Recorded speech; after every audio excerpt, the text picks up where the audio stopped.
गुरु प्यारी साध संगत जी, सभी को प्यार भरी राधा स्वामी जी। आपका हमारे YouTube चैनल गुरु की नगरी में स्वागत है। साध संगत जी, आज की जो साखी है उसमें हम सुनेंगे कि जो लोग नामदान के बाद दूसरों की बातों में आकर अपने गुरु को छोड़ देते हैं उनके साथ क्या होता है। तो संगत जी, साखी को पूरा जरूर सुनिएगा। संगत जी, ये बात एक भाई की है जिसे नामदान लिए हुए 20 साल हो गए थे, लेकिन अंदर से कुछ भी दिखाई नहीं दिया था। वह भाई अपने भजन सिमरन से भटक चुका था और ऐसे लोगों में जाकर बैठने लगा जो संतों महात्माओं की निंदा करते थे और कहते थे कि यह जो नाम है यह काल के हैं। अब उस भाई के मन में भी यह बातें आने लगीं कि यह तो सच में ही काल के नाम होंगे, क्योंकि इतने सालों से मैंने भजन सिमरन किया है लेकिन अंदर से मुझे कुछ दिखाई नहीं दिया। अब उस भाई ने भजन सिमरन करना छोड़ दिया। अब जिसको भी वह भाई मिलता बस यही कहता कि यह नाम मत जपो, ये तो काल के नाम है। ऐसे ही एक दिन वह अपने घर पर बैठा हुआ था और सोचने लगा कि मेरे साथ मेरे दोस्त ने भी नामदान लिया था, कहीं उसका भी मेरे जैसा हाल ना हो तो मैं उसके पास जाता हूं और उसे भी समझा कर आता हूं। अब वह भाई दूसरे सत्संगी भाई के घर चला गया। जब घर पर गया तो उसने कहा, आज मैं तुम्हें कुछ बताने आया हूं। वह कहने लगा, जो इतने समय से हमने भजन सिमरन लिया हुआ है वह कोई भी नाम नहीं है, वह तो काल के नाम है। जब यह बात उस सत्संगी भाई ने सुनी तो वह हैरान हो गया। वह कहने लगा, तुम किन भ्रमों में भटक रहे हो? तुमने यह कौन सा रास्ता अपना लिया है? अपने गुरु को छोड़कर और उनके नाम को काल के नाम कह रहे हो, यह अच्छी बात नहीं है। दोनों में काफी बहस चली, लेकिन वह भाई समझने का नाम ही नहीं ले रहा था। फिर वह भाई वहां से चला गया। समय बीतता गया। एक दिन वह फिर अपने दोस्त के घर चला गया और जाकर वही बात कहने लगा, तुमने भजन सिमरन करना छोड़ दिया है या नहीं? मुझे तो कितना समय हो गया है, भजन सिमरन पर बैठा ही नहीं हूं। मुझे तो अब पूरा सद्गुरु मिल गया है। वह सत्संगी भाई कहने लगा, पूरा सद्गुरु जो तुम्हें नामदान दिया था, क्या वह झूठे थे? वह भाई कहने लगा, हाँ, सब कुछ झूठ है। वह तो काल से मिलाते हैं, मैं तो पूरे सद्गुरु से मिल गया हूं। जब यह बात सुनी तो सत्संगी भाई ने कहा, तुम्हारा मन भटक गया है, आत्मा भटक गई है, यह तुम सही नहीं कर रहे हो। वह भाई कहने लगा, मैं तो सही कर रहा हूं, तुम्हें समझा रहा हूं, तुम सुधर जाओ। सत्संगी भाई ने कहा, तुम्हें जो नामदान बाबा जी ने दिया है वह कभी भी अपनी रूह को नहीं छोड़ते। वह तो मरते दम तक उसके साथ रहते हैं और मरने के बाद भी अपनी रूहों का साथ नहीं छोड़ते। तुम्हारा आने वाला समय बहुत दुखों से भरा होगा। वह भाई कहने लगा, तुम्हें कैसे पता कि मेरा आने वाला समय दुखों में बीतेगा? कुछ दिनों बाद उस भाई की तबीयत बहुत खराब हो गई, बिस्तर से भी नहीं उठ पा रहा था। एक दिन उसने सत्संगी भाई को बुलाया और पूछा, तुम्हें कैसे पता था कि मेरे पर दुख आने वाला है?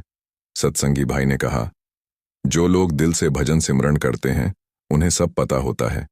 तुम्हारा अंत समय नजदीक है, भजन सिमरन पूरा कर लो।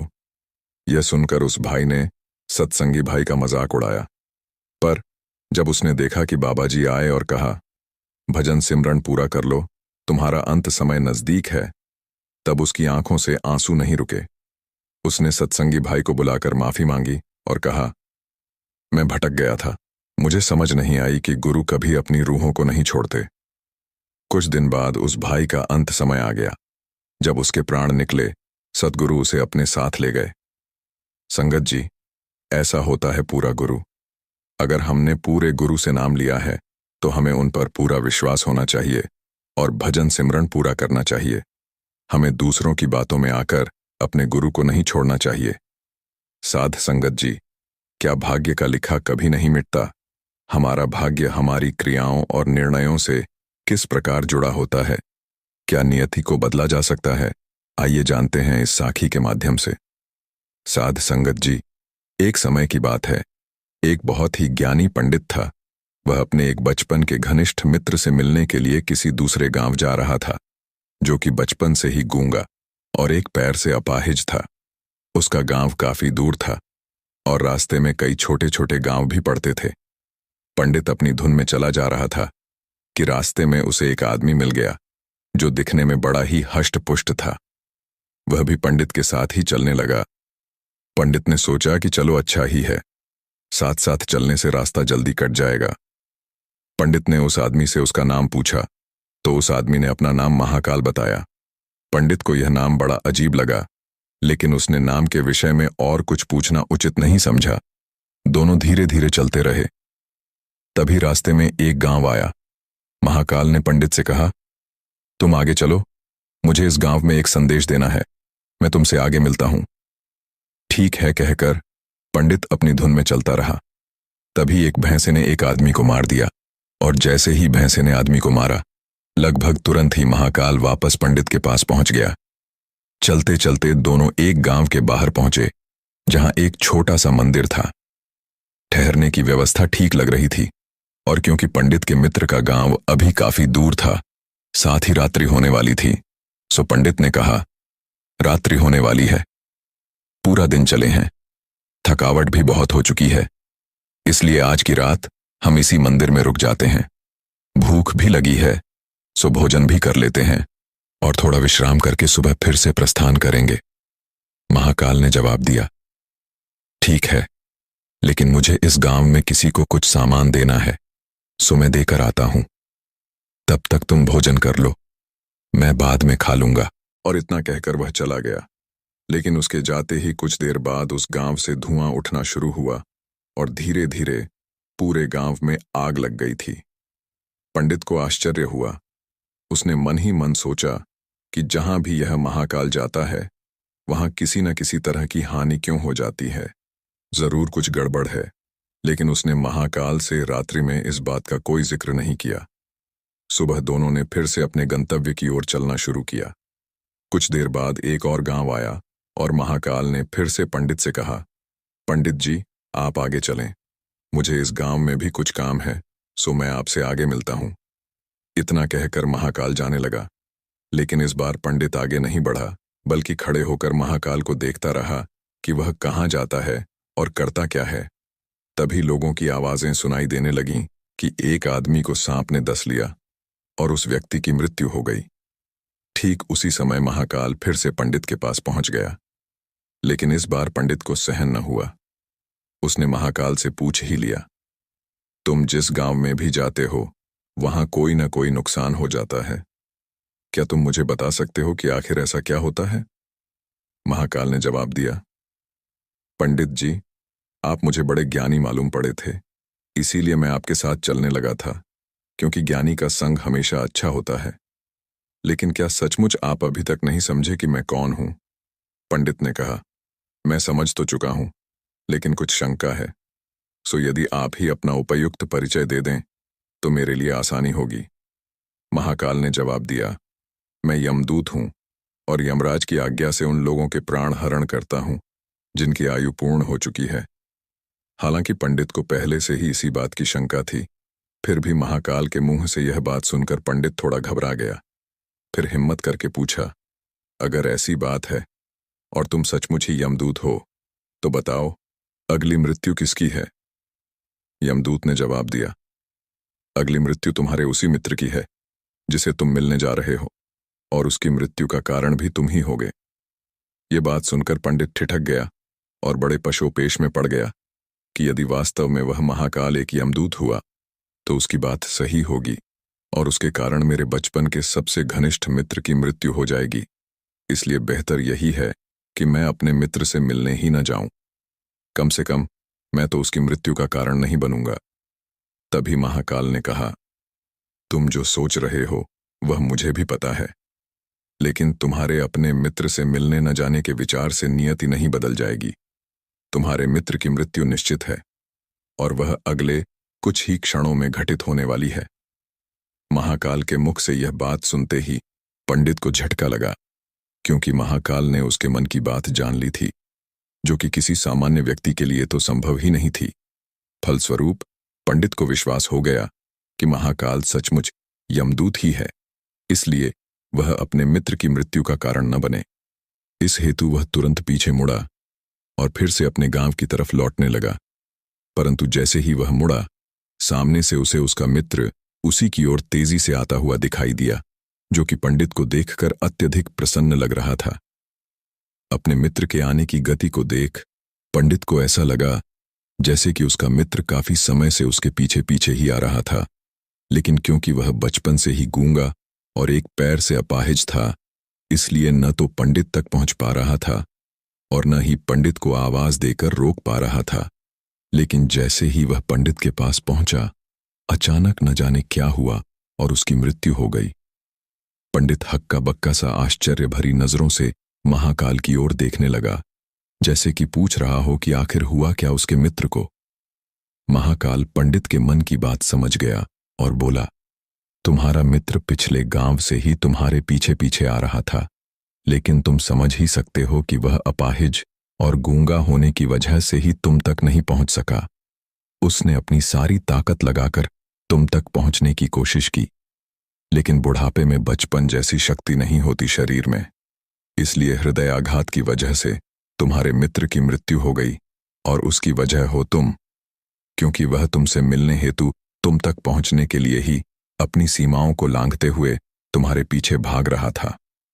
अब पंडित को पूरी तरह से विश्वास हो गया कि महाकाल सचमुच ही यमदूत है और जीवों के प्राण हरण करना ही उसका काम है, क्योंकि पंडित एक ज्ञानी व्यक्ति था और जानता था कि मृत्यु पर किसी का कोई बस नहीं चल सकता, वह सभी को एक न एक दिन मरना ही है। इसलिए उसने जल्दी ही अपने आप को संभाल लिया, लेकिन सहसा ही उसके मन में अपनी स्वयं की मृत्यु के बारे में जानने की उत्सुकता हुई। इसलिए उसने महाकाल से पूछा, अगर मृत्यु मेरे मित्र की होनी थी तो तुम शुरू से ही मेरे साथ क्यों चल रहे थे? महाकाल ने जवाब दिया, मैं तो सभी के साथ चलता हूं और हर क्षण चलता रहता हूं।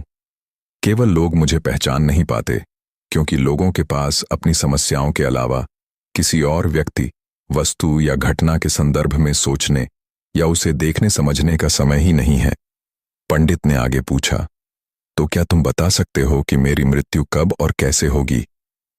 महाकाल ने कहा, हालांकि किसी भी सामान्य जीव के लिए यह जानना उपयुक्त नहीं है, क्योंकि कोई भी जीव अपनी मृत्यु के संदर्भ में जानकर व्यथित ही होता है। लेकिन तुम ज्ञानी व्यक्ति हो और अपने मित्र की मृत्यु को जितनी आसानी से तुमने स्वीकार कर लिया है, उसे देख मुझे यह लगता है कि तुम अपनी मृत्यु के बारे में जानकर भी व्यथित नहीं होगे। सो तुम्हारी मृत्यु आज से ठीक 6 माह बाद, आज ही के दिन, लेकिन किसी दूसरे राजा के राज्य में फांसी लगने से होगी। और आश्चर्य की बात यह है कि तुम स्वयं खुशी से फांसी को स्वीकार करोगे। इतना कहकर महाकाल जाने लगा, क्योंकि अब उसके पास पंडित के साथ चलते रहने का कोई कारण नहीं था। पंडित ने अपने मित्र का यथास्थिति जो भी कर्मकांड संभव था किया और फिर से अपने गांव लौट आया। लेकिन कोई व्यक्ति चाहे जितना भी ज्ञानी क्यों ना हो, अपनी मृत्यु के संदर्भ में जानने के बाद कुछ तो व्यथित होता ही है और उस मृत्यु से बचने के लिए कुछ न कुछ तो करता ही है। सो पंडित ने भी किया। चूंकि पंडित विद्वान था, इसलिए उसकी ख्याति उसके राज्य के राजा तक थी।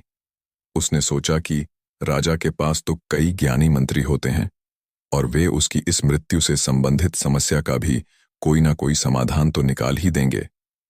इसलिए वह पंडित राजा के दरबार में पहुंचा और राजा को सारी बात बताई।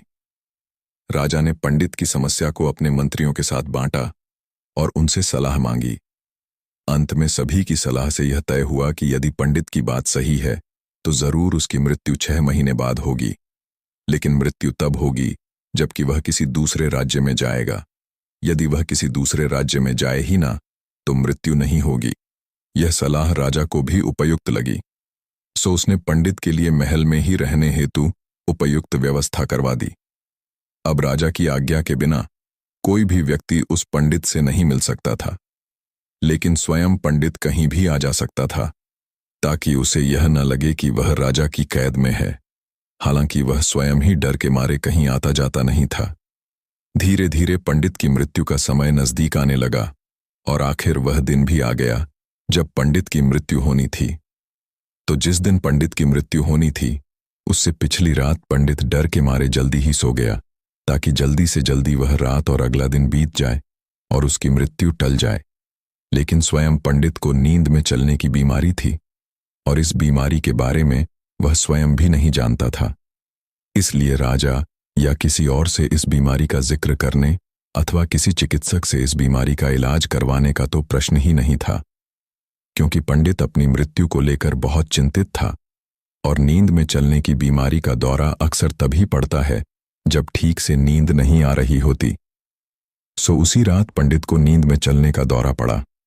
वह उठा और राजा के महल से निकलकर अस्तबल में आ गया। क्योंकि वह राजा का खास मेहमान था, इसलिए किसी भी पहरेदार ने उसे ना तो रोका, ना किसी तरह की पूछताछ की। अस्तबल में पहुंचकर वह सबसे तेज दौड़ने वाले घोड़े पर सवार होकर नींद की बेहोशी में ही राज्य की सीमा से बाहर दूसरे राज्य की सीमा में चला गया। इतना ही नहीं, वह दूसरे राज्य के राजा के महल में पहुंच गया और संयोग हुआ यह कि उस महल में भी किसी पहरेदार ने उसे नहीं रोका, ना ही कोई पूछताछ की, क्योंकि सभी लोग रात के अंतिम प्रहर की गहरी नींद में थे। वह पंडित सीधे राजा के शयन कक्ष में पहुंच गया। रानी के एक ओर उस राज्य का राजा सो रहा था, दूसरी ओर स्वयं पंडित जाकर लेट गया। सुबह हुई तो राजा ने पंडित को रानी के बगल में सोया हुआ देखा। राजा बहुत क्रोधित हुआ। पंडित को गिरफ्तार कर लिया गया। पंडित को तो खुद ही समझ में ही नहीं आ रहा था कि वह आखिर दूसरे राज्य में और सीधे राजा के ही शयन कक्ष में कैसे पहुंच गया। लेकिन वहां उसकी सुनने वाला कौन था? राजा ने पंडित को राज दरबार में हाजिर करने का हुक्म दिया। कुछ समय बाद राजा का दरबार लगा, जहां राजा ने पंडित को देखा और देखते ही इतना क्रोधित हुआ कि पंडित को फांसी पर चढ़ा दिए जाने का फरमान सुना दिया। फांसी की सजा सुनकर पंडित कांप गया। फिर भी हिम्मत कर उसने राजा से कहा कि महाराज, मैं नहीं जानता कि मैं इस राज्य में कैसे पहुंचा। मैं यह भी नहीं जानता कि मैं आपके शयन कक्ष में कैसे आ गया और आपके राज्य के किसी भी पहरेदार ने मुझे रोका क्यों नहीं। लेकिन मैं इतना जानता हूं कि आज मेरी मृत्यु होनी थी और होने जा रही है। राजा को यह बात थोड़ी अटपटी लगी। उसने पूछा, तुम्हें कैसे पता कि आज तुम्हारी मृत्यु होनी थी? कहना क्या चाहते हो तुम? राजा के सवाल के जवाब में पंडित से पिछले 6 महीनों की पूरी कहानी बता दी और कहा कि महाराज, मेरा क्या किसी भी सामान्य व्यक्ति का इतना साहस कैसे हो सकता है कि वह राजा की उपस्थिति में राजा के ही कक्ष में रानी के बगल में सो जाए। यह तो सरासर आत्महत्या ही होगी, और मैं दूसरे राज्य से इस राज्य में आत्महत्या करने क्यों आऊंगा? राजा को पंडित की बात थोड़ी उपयुक्त लगी, लेकिन राजा ने सोचा कि शायद वह पंडित मृत्यु से बचने के लिए ही महाकाल और अपनी मृत्यु की भविष्यवाणी का बहाना बना रहा है। इसलिए उसने पंडित से कहा कि यदि तुम्हारी बात सत्य है और आज तुम्हारी मृत्यु का दिन है, जैसा कि महाकाल ने तुमसे कहा है, तो तुम्हारी मृत्यु का कारण मैं नहीं बनूंगा। लेकिन यदि तुम झूठ कह रहे हो तो निश्चित ही आज तुम्हारी मृत्यु का दिन है। क्योंकि पड़ोसी राज्य का राजा उसका मित्र था, इसीलिए उसने तुरंत कुछ सिपाहियों के साथ दूसरे राज्य के राजा के पास पत्र भेजा और पंडित की बात की सत्यता का प्रमाण मांगा। शाम तक भेजे गए सैनिक फिर से लौटे और उन्होंने आकर बताया कि महाराज, पंडित जो कह रहा है वह सच है। दूसरे राज्य के राजा ने पंडित को अपने महल में ही रहने की संपूर्ण व्यवस्था दे रखी थी और पिछले 6 महीने से यह पंडित राजा का मेहमान था। कल रात राजा स्वयं इससे अंतिम बार इसके शयन कक्ष में मिले थे और उसके बाद यह इस राज्य में कैसे पहुंच गया, इसकी जानकारी किसी को नहीं है। इसलिए उस राज्य के राजा के अनुसार पंडित को फांसी की सजा दिया जाना उचित नहीं है। लेकिन अब राजा के लिए एक नई समस्या आ गई, क्योंकि उसने बिना पूरी बात जाने ही पंडित को फांसी की सजा सुना दी थी। इसीलिए अब यदि पंडित को फांसी ना दी जाए तो राजा के कथन का अपमान हो, और यदि राजा द्वारा दी गई सजा का मान रखा जाए तो पंडित की बेवजह मृत्यु हो जाए। राजा ने अपनी इस समस्या का जिक्र अपने अन्य मंत्रियों से किया और सभी मंत्रियों ने आपस में चर्चा कर यह सुझाव दिया कि महाराज, आप पंडित को कच्चे सूत के एक धागे से फांसी लगवा दें। इससे आपके वचन का मान भी रहेगा और सूत के धागे से लगी फांसी से पंडित की मृत्यु भी नहीं होगी, जिससे उसके प्राण भी बच जाएंगे। राजा को यह विचार उपयुक्त लगा और उसने ऐसा ही आदेश सुनाया। पंडित के लिए सूत के धागे का फांसी का फंदा बनाया गया और नियमानुसार पंडित को फांसी पर चढ़ाया जाने लगा। सभी खुश थे कि न तो पंडित मरेगा, न राजा का वचन झूठा पड़ेगा। पंडित को भी विश्वास था कि सूत के धागे से तो उसकी मृत्यु नहीं होगी, इसलिए वह भी खुशी खुशी फांसी चढ़ने को तैयार था, जैसा कि महाकाल ने उसे कहा था। लेकिन जैसे ही पंडित को फांसी दी गई, सूत का धागा तो टूट गया, लेकिन टूटने से पहले उसने अपना काम कर दिया। पंडित के गले की नस कट चुकी थी, उसे सूत के धागे से, और पंडित जमीन पर पड़ा तड़प रहा था। हर धड़कन के साथ उसके गले से खून की फुहार निकल रही थी, और देखते ही देखते कुछ ही क्षणों में पंडित का शरीर पूरी तरह से शांत हो गया। सभी लोग आश्चर्यचकित हक्के बक्के से पंडित को मरते हुए देखते रहे। किसी को विश्वास ही नहीं हो रहा था कि एक कमजोर से सूत के धागे से किसी की मृत्यु हो सकती है। लेकिन घटना घट चुकी थी। नियति ने अपना काम कर दिया था। जो होना होता है वह होकर ही रहता है। हम चाहे जितनी सावधानियां बरतें या चाहे जितने उपाय कर लें, लेकिन हर घटना और उस घटना का सारा ताना बाना पहले से निश्चित है, जिसे हम रत्ती भर भी इधर उधर नहीं कर सकते। इसीलिए ईश्वर ने हमें भविष्य जानने की क्षमता नहीं दी है, ताकि हम अपने जीवन को ज्यादा बेहतर तरीके से जी सकें। समय से पहले और भाग्य से ज्यादा कभी नहीं मिलता। एक दरिद्र परिवार बेहद दुखी था। एक दिन माता पार्वती जब आकाश मार्ग से कहीं जा रही थीं, तो उन्हें इस परिवार की स्थिति देखकर दया आ गई। माता पार्वती ने भगवान से अनुरोध किया, प्रभु, आप तो सर्वशक्तिमान हैं, आप इन पीड़ितों का कल्याण क्यों नहीं करते? भगवान शिव उत्तर में केवल मुस्कुराए और बोले, देवी, यह स्थिति उनका प्रारब्ध है, फिर भी आप जैसा कहें वैसे मैं इनको सहायता प्रदान करता हूं। मां पार्वती के कहने पर भगवान शिव ने परिवार को एक एक वरदान देने पर राजी हो गए।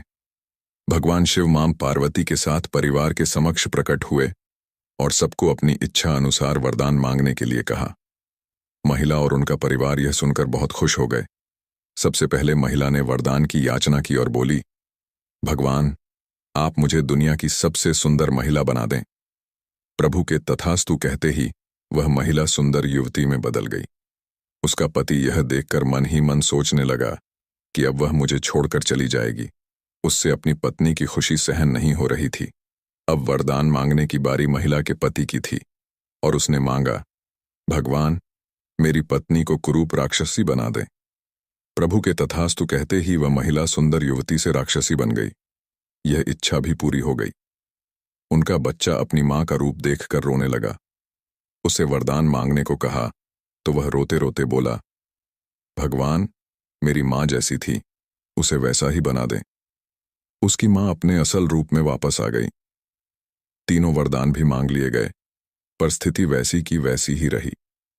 वहां से लौटते हुए भगवान शिव ने मां पार्वती से कहा, हम चाहे तब भी मनुष्य के भाग्य को बदल नहीं सकते। सबको अपने अपने कर्मों का फल जरूर मिलता है, इस जन्म में नहीं तो अगले जन्म में। भगवान शिव कहते हैं कि मैं किसी के भाग्य में हस्तक्षेप नहीं करता। जैसा मनुष्य का कर्म होता है वैसा ही उनका भाग्य बनता है। दोस्तों, प्रारब्ध हमारा भूतकाल है, उन्हें बदला नहीं जा सकता, लेकिन अपने वर्तमान कर्म तो हम चुन ही सकते हैं। इसीलिए वर्तमान में हम जो भी कर्म करते हैं उन्हें सोच समझकर करना चाहिए। हम सभी जानते हैं कि भाग्य से ज्यादा न कभी किसी को मिला है और ना ही मिलेगा। हमारे पास जो कुछ भी है, चाहे वह दूसरों से ज्यादा है या दूसरों से कम है, हमारे भाग्य का दिया हुआ ही है। जो हमारे भाग्य में लिखा होता है हमें वही मिलता है। लेकिन फिर बात यह आती है कि जब मिलना वही है जो हमारे भाग्य में लिखा है, तो फिर मेहनत और कर्म करने की क्या जरूरत है? तो दोस्तों, होता यह है कि मेहनत और कर्म करना भी हमारे भाग्य में लिखा होता है और उसी के अनुसार हमारी जिंदगी चलती है। कुछ लोग बहुत मेहनत करते हैं और तब जाकर उन्हें सफलता मिलती है, लेकिन कुछ लोग कम मेहनत करते हैं और उन्हें सफलता भी ज्यादा मिलती है। यह सब भाग्य का ही खेल है। किसी के भाग्य में होता है कि वह जब तक मेहनत नहीं करेगा तब तक उसे कुछ नहीं मिलेगा, और किसी के भाग्य में होता है कि वह कम मेहनत भी करेगा तो भी उसे ज्यादा मिलेगा। भाग्य के इस चक्कर को समझना बहुत मुश्किल है। बस हम इतना समझ लें कि जो होता है और जो हम करते हैं वह सब हमारी किस्मत का लिखा होता है। बहुत समय पहले की बात है। एक गांव के मंदिर में एक पुजारी था। वह पुजारी अपना सारा समय मंदिर की सफाई, पूजा पाठ, आने जाने वालों के लिए पूजा करने में ही बिताता था। उसके परिवार में कोई नहीं था और वह अपना खाना पीना मंदिर में होने वाले चढ़ावे से ही चलाता था। वह पुजारी व्यवहार का बहुत अच्छा था। उसके मन में पैसों के प्रति ज्यादा लालच नहीं था। मंदिर में जब भी ज्यादा चढ़ावा होता तो वह दूसरों लोगों की भी मदद करता था। पुजारी मन ही मन यह भी सोचता था कि मंदिर के चढ़ावे से थोड़ा बहुत बचत भी होती तो भविष्य के लिए अच्छा हो जाता। लेकिन गांव का मंदिर था तो वहां लोगों का आना जाना कम होता था। मुश्किल से दिन भर में 5 से 6 पैसों का चढ़ावा हो पाता था, जिसमें से पुजारी अपने दिन भर की जरूरतों को पूरा करने के बाद सिर्फ 2 पैसे ही बचा पाता था। और जब कभी चढ़ावा ज्यादा होता तो पुजारी के पास कोई ना कोई व्यक्ति ऐसा आ जाता जिसे मदद की जरूरत होती थी और पुजारी उसे मना भी नहीं कर पाता। बहुत समय बीत गया, लेकिन पुजारी पूरे दिन 2 पैसों से ज्यादा बचत कर ही नहीं पाता था। वह हमेशा भगवान से यही प्रार्थना करता कि भगवान कुछ तो ऐसा करो कि मैं 2 पैसों से ज्यादा की बचत कर पाऊं। भगवान से प्रार्थना करके पुजारी रोज की तरह अपने काम में लग जाता। कुछ समय बाद पुजारी की शादी हो गई। घर में अब 2 लोग हो गए और खर्चा चलाने के लिए ज्यादा पैसों की जरूरत पड़ने लगी।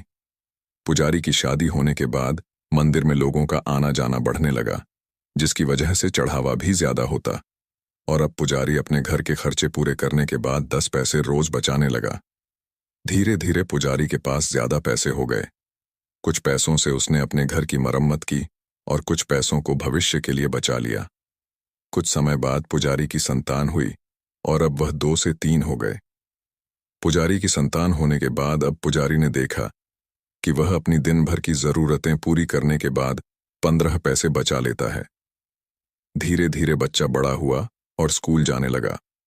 अपनी बचत के पैसों से पुजारी अपने बच्चे की पढ़ाई का खर्चा चलाता था। जैसे जैसे बच्चे की उम्र बढ़ती गई और पढ़ाई का खर्चा बढ़ने लगा, वैसे वैसे ही मंदिर में चढ़ावा ज्यादा होता चला गया। ज्यादा लोग आने लगे और पुजारी के जीवन में पैसों की कोई कमी नहीं हुई। अपनी जिंदगी को इस तरह बदलता देख पुजारी ने एक दिन भगवान से प्रार्थना की और पूछा, भगवान, मैं रोज के 2 पैसे बचाता था और बहुत कोशिश करने के बाद भी मैं कभी 2 पैसों से ज्यादा नहीं बचा पाया। लेकिन आज मैं सब खर्च करने के बाद भी 30 पैसे बचा लेता हूं, जो कि मेरे और मेरे परिवार के लिए बहुत है। इस सब की वजह क्या है? भगवान, क्या यह आपकी कृपा है या फिर मेरा भाग्य? कहकर पुजारी अपने रोज के कामों में लग गया। रात हुई और जिस समय पुजारी गहरी नींद में था, उस समय भगवान उसके सपनों में आए और बोले, भक्त, ना तुम्हारा भाग्य बदला है और ना ही मैंने कोई कृपा की है। तुमने जिस दिन शादी की और तुम्हारे घर जो स्त्री आई, उसके आने से तुम 10 पैसे बचाने लगे, जिसमें 8 पैसे तुम्हारी पत्नी के भाग्य के थे, जिसकी वजह से तुम दोनों के पेट भर खाने पीने और बाकी जरूरतों की पूर्ति होने लगी। फिर तुम्हारी संतान हुई और उसके होने के बाद तुम 15 पैसे बचाने लगे, जिसमें से 5 पैसे तुम्हारी संतान के भाग्य के थे। और आज जो तुम 30 पैसे बचा रहे हो, उसमें से 15 पैसे तुम्हारे बच्चे की पढ़ाई और उसके बेहतर भविष्य के भाग्य के हैं। भक्त, तुम आज भी अपने भाग्य के सिर्फ 2 ही पैसे बचा रहे हो और आगे भी 2 ही बचा पाओगे। दोस्तों, इस कहानी से आप कई बातें समझे होंगे और साथ ही आप यह भी समझे होंगे कि किस तरह हमारे भाग्य का लिखा हमें मिलता है और साथ ही किस तरह दूसरों के भाग्य का लिखा भी हमारे द्वारा होते हुए दूसरों को मिलता है। आपने देखा होगा कि कई बार लोग पार्टनरशिप में किसी काम की शुरुआत करते हैं और धीरे धीरे वो काम बहुत चलने लगता है। जब काम चलने लगता है, इनकम होने लगती है, तो वे लोग पार्टनरशिप तोड़कर खुद का काम शुरू कर लेते हैं और फिर जो काम शुरू करते हैं वो नहीं चलता और उन्हें नुकसान होने लगता है। इसका कारण भी भाग्य ही है। कई दफा ऐसा होता है कि दूसरे के अच्छे भाग्य की वजह से हमारा भी अच्छा होने लगता है, लेकिन हम यह बात नहीं समझ पाते और ज्यादातर लोग ऐसी बातों को मानते भी नहीं हैं। कई बार हमारा भाग्य हमारे दोस्त, हमारे पार्टनर, हमारे परिवार के लोगों के भाग्य से भी जुड़ा होता है। जब तक हम उनके साथ होते हैं, तब तक हमारे साथ सब कुछ अच्छा होता है और जब हमसे उनसे दूर होते हैं, तो हमारे साथ चीजें ज्यादा अच्छी नहीं होती। साध संगत जी, जिस तरह किसी और के भाग्य की अच्छी चीजों से हमारा अच्छा होता है, उसी तरह इसका उल्टा भी होता है और दूसरों के बुरे भाग्य की वजह से हमारा भी बुरा होने लगता है। यही भाग्य का खेल है जो सारी जिंदगी हमारे साथ चलता रहता है। अगर आप ऐसी बातों को नहीं मानते और भाग्य पर विश्वास नहीं करते, तो इस कहानी को अच्छे से 2 या 3 बार पढ़ें और अपने मन में सोचें कि क्या सच में ऐसा होता है। क्या आज तक आपके साथ ऐसा कुछ हुआ है जिसमें किसी और की वजह से आपको फायदा हुआ, या फिर आपके परिवार में किसी सदस्य के बढ़ने से आपके साथ कुछ बेहतर हुआ? इन सवालों के जवाब जब आप खुद को देंगे, तो इस कहानी से मिलने वाली सीख को आप बेहतर तरीके से समझ लेंगे। भाग्य का लिखा कोई टाल न सके। ईश्वर का दिया हुआ हक कोई पराया न मार सके। उनका दिया हुआ दर्द अपने पराये न बांट सके। अंतरात्मा की वेदना को कोई न जान सके। भाग्य में क्या लिखा कोई न पहचान सके। जो अनहोनी होनी है, होनी में कोई न टाल सके। ब्रह्मा की खींची हुई लकीर को कोई न मिटा सके। राजा हो या महाराजा, अपनी औलाद की तकदीर की लकीर कोई खींच न सका। जैसे राजा हरिश्चंद्र तकदीर का मारा फकीर बना, ब्रह्मा का लिखा टाल न सका, भाग्य में लिखा जान न सका। जैसे कृष्ण के मित्र सुदामा भाग्य में लिखा दरिद्रता को पहचान न सका, दर दर भटकता रहा था अन्न के कण कण के लिए। जब तक न बीता तकदीर का समय, तब तक द्वारिकाधीश भी कुछ कर न सका। ब्रह्मा की खींची हुई लकीर श्री कृष्ण भी मिटा न सका। तकदीर में जो लिखा होता है वो होकर ही रहता है। भाग्य का लिखा जनक नंदिनी ने भी भोगा है। थी वो जनक की राजकुमारी, स्वयंवर रचाई तो बनी अयोध्या की महारानी, पर भाग्य में था वनों का योग। कैसे करें सीता महलों में राजभोग, तकदीर में लिखा था सीता का हरण। कैसे लेती सीता राम के चरणों में शरण। राम के हाथों था रावण का मरण, हनुमान के हाथों था लंका का दहन। सीता थी पवित्र पतिव्रता नारी, रावण की परछाई से कलंकित हुई सीता। तकदीर की खींची लकीर से बच न पाई। प्राण से भी ज्यादा प्राणनाथ को चाहने वाली, जान से भी ज्यादा लव कुश से प्यार करने वाली सीता राजभोग सुख छोड़ अग्निकुंड में अपना अस्तित्व मिटा। जन्मदाता तो माता पिता, कर्मदाता ब्रह्म, परवरदिगार हैं। ब्रह्मा का खींची लकीर को कोई मिटा नहीं सकता।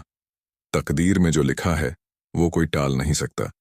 इस दुनिया में कर्म को मानने वाले लोग कहते हैं भाग्य कुछ नहीं होता, और भाग्यवादी लोग कहते हैं किस्मत में जो कुछ लिखा होगा वही होकर रहेगा। यानी इंसान कर्म और भाग्य इन 2 बिंदुओं की धुरी पर घूमता रहता है और एक दिन इस जग को अलविदा कहकर चला जाता है। भाग्य और कर्म को अच्छे से समझने के लिए पुराणों में एक कहानी का उल्लेख मिलता है। एक बार देवर्षि नारद जी बैकुंठ धाम गए। वहां उन्होंने भगवान विष्णु का नमन किया। नारद जी ने श्रीहरि से कहा, प्रभु, पृथ्वी पर अब आपका प्रभाव कम हो रहा है। धर्म पर चलने वालों को कोई अच्छा फल नहीं मिल रहा। जो पाप कर रहे हैं उनका भला हो रहा है। तब श्रीहरि ने कहा, ऐसा नहीं है देवर्षि, जो भी हो रहा है सब नियति के जरिए हो रहा है। नारद बोले, मैं तो देख कर आ रहा हूं, पापियों को अच्छा फल मिल रहा है और भला करने वाले धर्म के रास्ते पर चलने वाले लोगों को बुरा फल मिल रहा है। भगवान ने कहा, कोई ऐसी घटना बताओ। नारद ने कहा, अभी मैं एक जंगल से आ रहा हूं। वहां एक गाय दलदल में फंसी हुई थी। कोई उसे बचाने वाला नहीं था। तभी एक चोर उधर से गुजरा। गाय को फंसा हुआ देखकर भी नहीं रुका। वह उस पर पैर रखकर दलदल लांघ कर निकल गया। आगे जाकर चोर को सोने की मोहरों से भरी एक थैली मिली। थोड़ी देर बाद वहां से एक वृद्ध साधु गुजरा। उसने उस गाय को बचाने की पूरी कोशिश की। पूरे शरीर का जोर लगाकर उस गाय को बचा लिया, लेकिन मैंने देखा कि गाय को दलदल से निकालने के बाद वह साधु आगे गया तो एक गड्ढे में गिर गया। प्रभु, बताइए यह कौन सा न्याय है। नारद जी की बात सुन लेने के बाद प्रभु बोले, यह सही ही हुआ। जो चोर गाय पर पैर रखकर भाग गया था, उसकी किस्मत में तो एक खजाना था, लेकिन उसके इस पाप के कारण उसे केवल कुछ मोहरें ही मिलीं। वहीं उस साधु को गड्ढे में इसीलिए गिरना पड़ा क्योंकि उसके भाग्य में मृत्यु लिखी थी। लेकिन गाय को बचाने के कारण उसके पुण्य बढ़ गए और उसकी मृत्यु एक छोटी सी चोट में बदल गई। इंसान के कर्म से उसका भाग्य तय होता है। इंसान को कर्म करते रहना चाहिए, क्योंकि कर्म से भाग्य बदला जा सकता है। बुरे से बुरे के लिए तैयार रहो, सर्वोत्तम की आशा करो और जो आ जाए उसको स्वीकार करो। यही भाग्यवाद है। भाग्य के विरोध में कोई हथियार काम नहीं करता है। भाग्य के आगे कुछ भी नहीं चलता है। कोई ऐसा दुर्भाग्य नहीं जिसको अनादर पूर्वक पराजित न किया जा सके। एक बुद्धिमान इंसान किस्मत पर भरोसा करता है और अनियमित या सनकी इंसान संयोग में विचार दर्शन के लिए नेतृत्व करते हैं। आगे बढ़ते हुए काम बनाया जाता है। काम आदतों को बनाता है।